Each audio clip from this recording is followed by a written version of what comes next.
We're going to talk about how we can stop letting debt call the shots. So we know that debt can be something that spirals and it can therefore handcuff you and start to affect other areas of your finances quite quickly.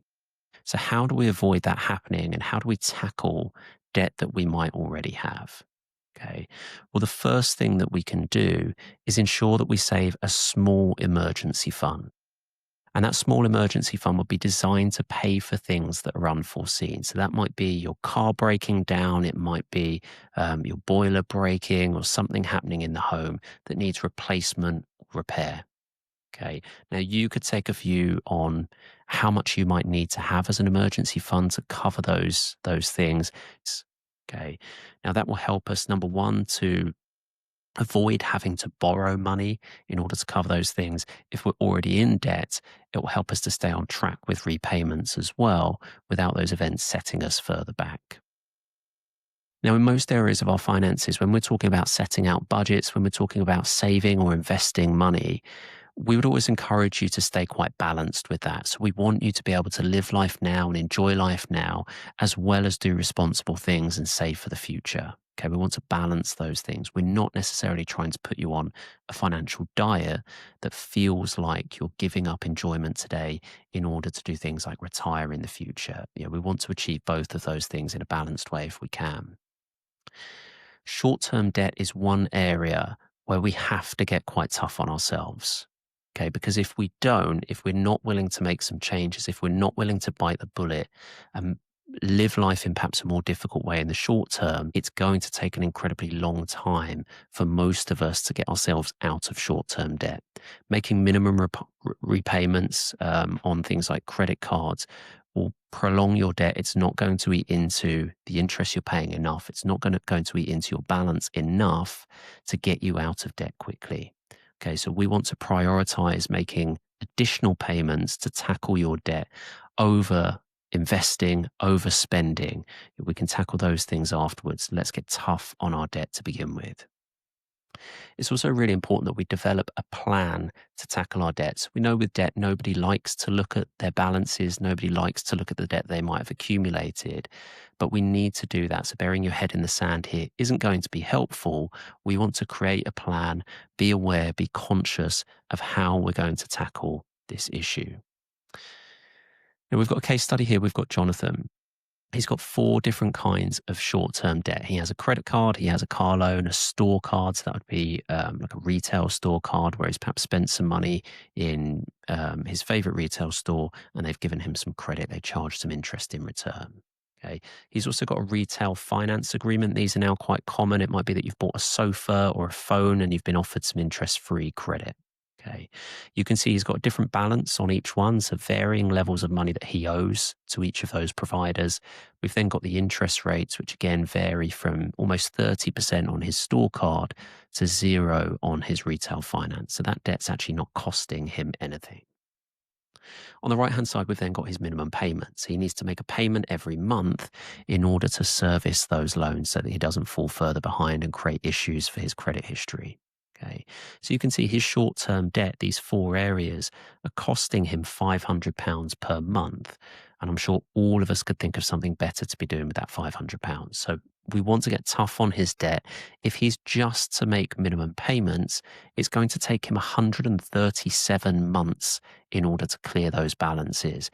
And that's because although he might be making a payment of £100 every month against his £1,000 credit card balance, well, every month he's also charged 22% interest.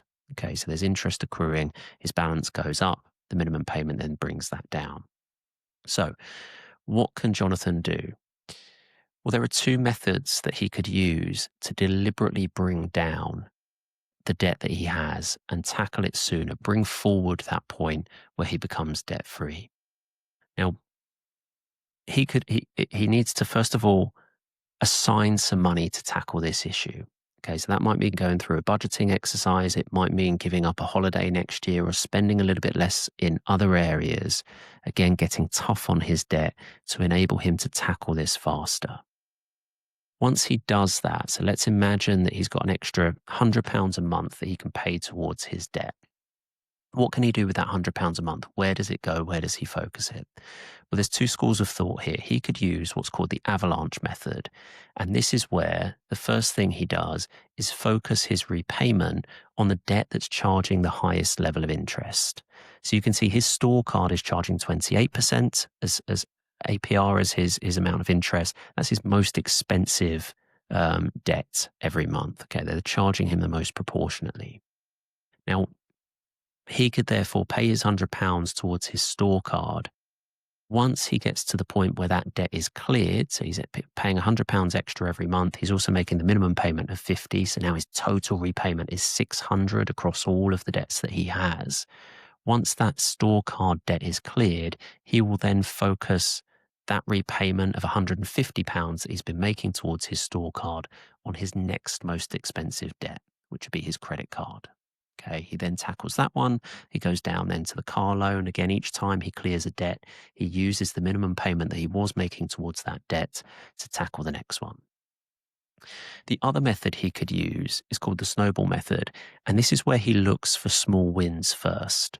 So instead of paying the most expensive debt down first, he's going to repay the debt with the lowest balance. Okay, in this case, that's his retail finance agreement. Now, you might say, well, there's no sense in paying the extra £100 towards his retail finance because they're not charging him any interest. That one's interest free. And that's true. But the benefit of doing that is if he pays the extra £100 plus his minimum payment, he would clear that debt because the balance is very small. He would clear that in this case in 1 month. That then frees up £150 for him to tackle his next smallest balance, his credit card. And same thing, he tackles that by paying the extra £150 plus the minimum payment he's making already, and then he moves on to the next lowest balance, which is his store card. Now, either one of those methods can work really well. The key thing is getting deliberate about making the repayments. In Jonathan's case, both of those methods would result in him becoming debt-free after 40 months. Okay, so much, much faster. It was going to take him over 10 years previously. Now he's debt-free in just over 3 years. Okay, makes a huge difference if he can free up that £100. Now, which method would work best for you would depend on the makeup of your debt. The general rule of thumb is if all of your balances are relatively similar, then the avalanche method is likely to work best, so paying the one that's charging the most interest. If you do have a makeup where you have some smaller balances, then it might be that the snowball method is the best way for you to go. There are some calculators online that you can look at, plug your information in, and they will tell you how long each method would take to clear your debt. But again, the biggest thing is being disciplined, getting tough on the debt, which can then make a big difference to us longer term.